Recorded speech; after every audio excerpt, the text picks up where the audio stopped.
In the halls of the nest, Ocestron carried his nieces, Elicris and Erasks, in his lower arms. He remained silent as they finished crying and wiping the tears from their eyes. There, little ones. Everything is going to be okay. But our home, said Elicris. Don't worry about it, little ones. We'll get a new home. Really? Erasks asked. Yes, young one.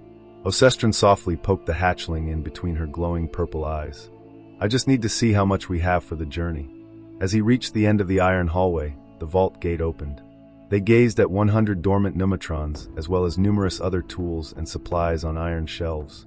Large barrels of pneuma, ration bars, wrenches, hammers, screwdrivers, and even weapons filled the storeroom.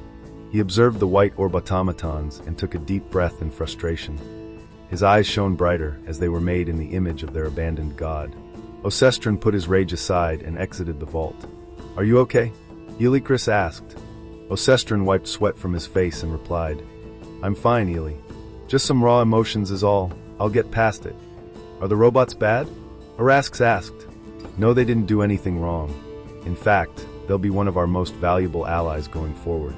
It's just going to, he paused and took a deep breath, take some time to get comfortable looking at what they remind me of. Okay, Erasks accepted. A boom was heard from deep in the ship. Ocestron could tell that the ship was moving. He gently put down his nieces and said, You two go get some sleep. The girls nodded and skittered towards the living quarters as Ocestron walked to the throne chamber. Abelesque sat silently at the helm of the nest. The space outside was reduced to opalescent light in the corners. Where are we going? The Triangulum Station, he answered. They've been surveying our galaxy for thousands of years. They've got to know something about this. Okay, what if it's hostile? I don't know. Abelesque, you have 5,000 people to look out for. You cannot afford to be reckless. Abelesque growled and took a deep breath as spurts of blue pneuma jetted from his spiracles. Fine. You're right. What do you suggest? The nest arrived at the colossal Eidolon space station. The orb dwarfed the Ark ship that stood far from the dormant station. Abelesque and Ocestron stared out the window and observed the blacked-out station. If not for the faint signal on the radar, it would have been completely invisible. Abelesque activated the comms with a press of a button and said, Eidolons of the Crimson Station, this is Empyrean Abelesque of the House of the Cultivation. We request a parley of information and resources. Nothing returned to the nest. It was worth a shot, said Ocestron. Indeed, but now what will we do? I can go by myself. Abelesque, you are Empyrean. Your position gives hope and order to the others. You shouldn't take such risks. Then who? 3 Ecaidin approached the Empyrean, 2 males, 1 female, Eicheldax, Socron, and Ivlox. They all took a bow as Eicheldax, the largest of the 3, spoke up. We volunteer to scout the sphere. Empyrean Abelesque. Said Abelesque as he and his brother looked at each other and nodded. Request accepted. Find out what you can and report back. With the press of a button, a glittering teal transmat zone appeared in the center of the throne room. The 3 Ecaidin walked inside, and their vision went from a brightly lit room to a dark atrium, with a faint odor of rot and blood wafting through the sphere. Eicheldax clogged his spiracles with his tattered shirt, and covered his mouth with his upper left arm. You all thinking what I'm thinking? I hope we're wrong. Socron said as he covered his breathing orifices. The Eidolons are probably dead. Eicheldax elaborated. I'm regretting taking this job. Ivlox lamented. Well, we're going through with it. Empyrean Abelesque has enough on his shoulders. We should all pull our weight. Eicheldax asserted. You're right, let's go. The 3 looked around the atrium. They couldn't tell the blotches of dried blood on the orichalcum interior from the coppery hue of the place. The odor of rot and sulfur wafted from the end of the hallway. We're not going over there, are we? Asked Ivlox. I think we can surmise that whatever caused this is through there, said Socron. Eicheldax took numerous guns from the Eidolons' hands and handed them to his allies.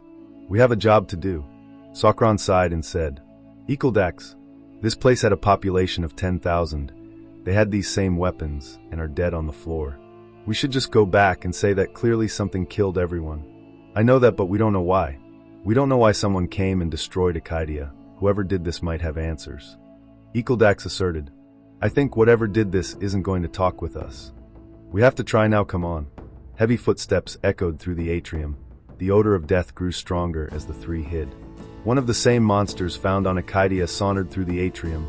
He stood at 10 feet, his black chitin coated in crimson and green. His antennas twitched as it looked around with its glowing green eyes. It picked up one corpse from the ground. Its wings vibrated as it chomped its body, first its head, then its torso, and the limbs. Blood dripped from its mouth as it licked the blood. The three shivered at the sight of its feasting on the bodies. Squelching, crunching, snapping, and slurping sounds echoed through the area. It had a spear, the blade made of bone and illuminating the area in baleful green light. It hoisted more bodies on its shoulders and flew to the same room. The crew came from their hiding spots and stared at the entrance. "We aren't going closer, are we?" Ivlox asked. Eicheldax took a deep breath and turned on the comms to the nest. "Empyrean Abolesque, everyone is dead, rot has filled the air, and we just barely avoided what we believe is one of the monsters that destroyed everything. I think we can surmise what happened here. Should we come back or go further?" "Come back, you three are in danger," said Abolesque. The three looked to each other and nodded as they ran for the exit. But before they reached the exit, the monster peered through the hallway and surged towards them. Its spear surged through the stale, rot-filled air and impaled Eicheldax through his upper arm before the three were transmated out of the sphere. The three appeared in the helm from a flash of light. They reeked of rot as Eicheldax held his impaled arm. A baleful green energy and black rot grew around his arm. He fell to his knees, trying to hide his pain. Abolesque approached him, his hand above his struggling subordinate. "Eicheldax, you need help, go to the infirmary." He nodded in agreement and was rushed out of the helm. Abolesque looked out the corner of his upper left eye and saw a spear blade cutting through the hull of the sphere. As he turned to the window to see the monster rip from the ruins and fly towards the nest. "Simics, activate propulsion at 75%.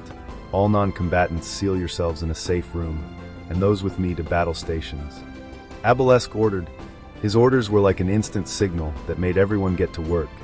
The nest turned away from the sphere and blitzed from the area with immense speed.